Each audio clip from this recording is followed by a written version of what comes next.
I remember having a conversation with my mother, and she was encouraging me to go to bed early so I'd get a good night's sleep. And so I said, Ma, why? Why should I go to bed and get a good night's sleep?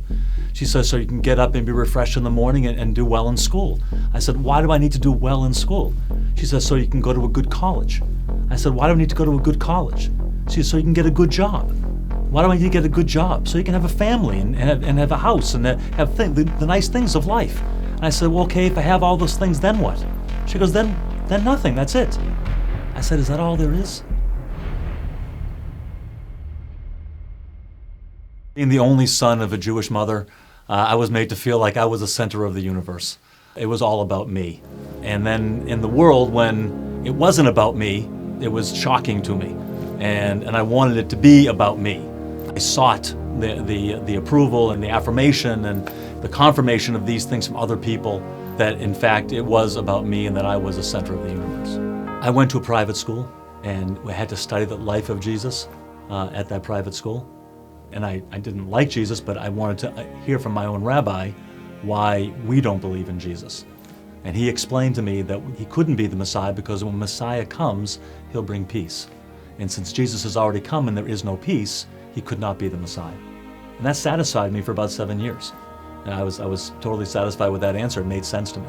In college, I became a theoretical Marxist. I believed that what the world needed was radical social change, that instead of people competing against each other in the marketplace, that government would come and would create an equal playing field, and even more than that, create equal outcomes for everyone in the culture.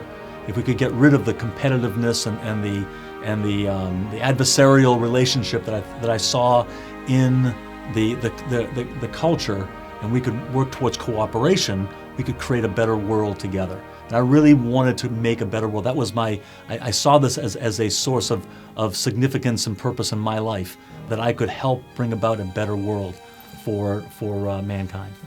The only problem with my convictions about social change and making a better world was the problem of the brokenness in people. My own personal brokenness, I saw that, my own selfishness, my own pride, my own lust, my own greed, all of those things in my life.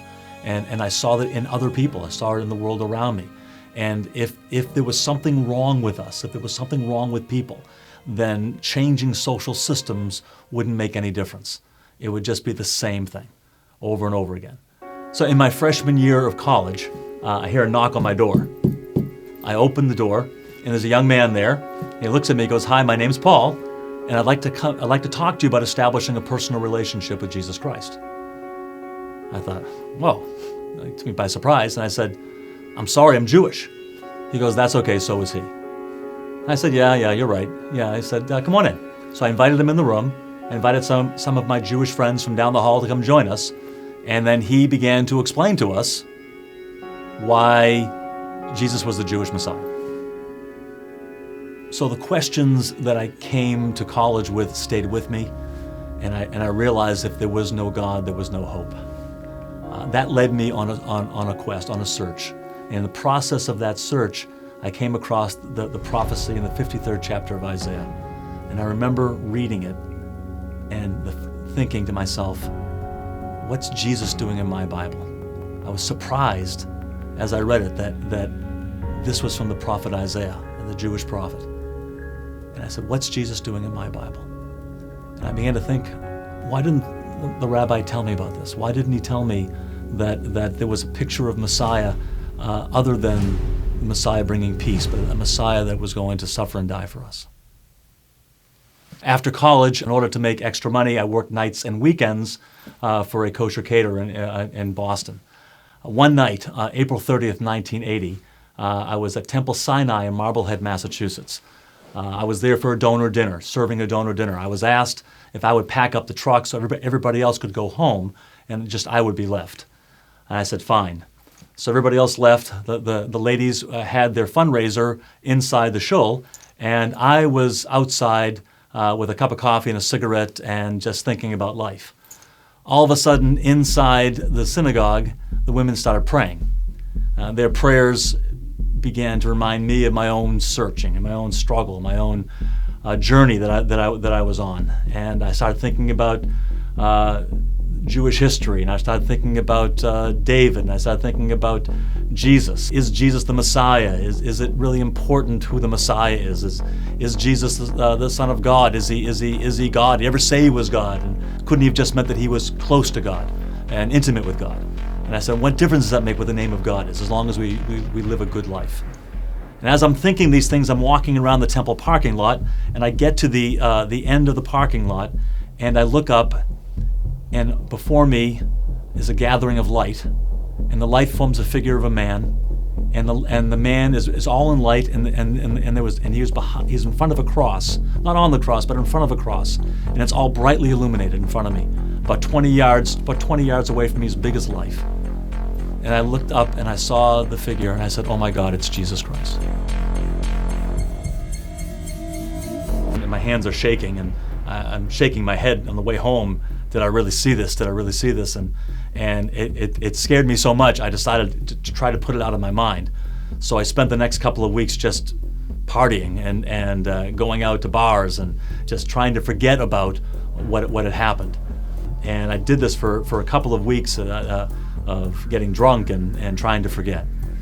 I woke up one morning, I was living at home at the time, and I woke up in the morning and I was getting my orange juice in the kitchen, and my mother looks at me and says, "Rich, what are you running from?" So I came to realize that I wasn't the center of the universe, that God was, that it wasn't about me, it was about Him. And it was about me investing my life in His purposes that He had for me. And that gave me such a feeling of meaning and purpose in my life that it was beyond anything that I could have dreamt for. I never thought I'd get the answers. I never thought that those were the kinds of things that there were answers to. But now I realize that there's a God, and that He loves me, and that love sets me free to love and serve others, and love and serve Him. Today I'm married to my beautiful wife Michelle, who happens to be Italian. I thought it was more important to marry a girl that shared my faith in Jesus than it was to marry a Jewish girl. We have three wonderful boys, Joshua 27, Micah 26, and Zach 23. They all have come in their place in their life where they have asked Jesus to be their Messiah and Lord, and they are walking with Him, and so we're very proud of them. I'm teaching as a professor in a graduate school in New York City, and really delight in being able to share my experience and my journey in my life with these young people in the context of a learning environment.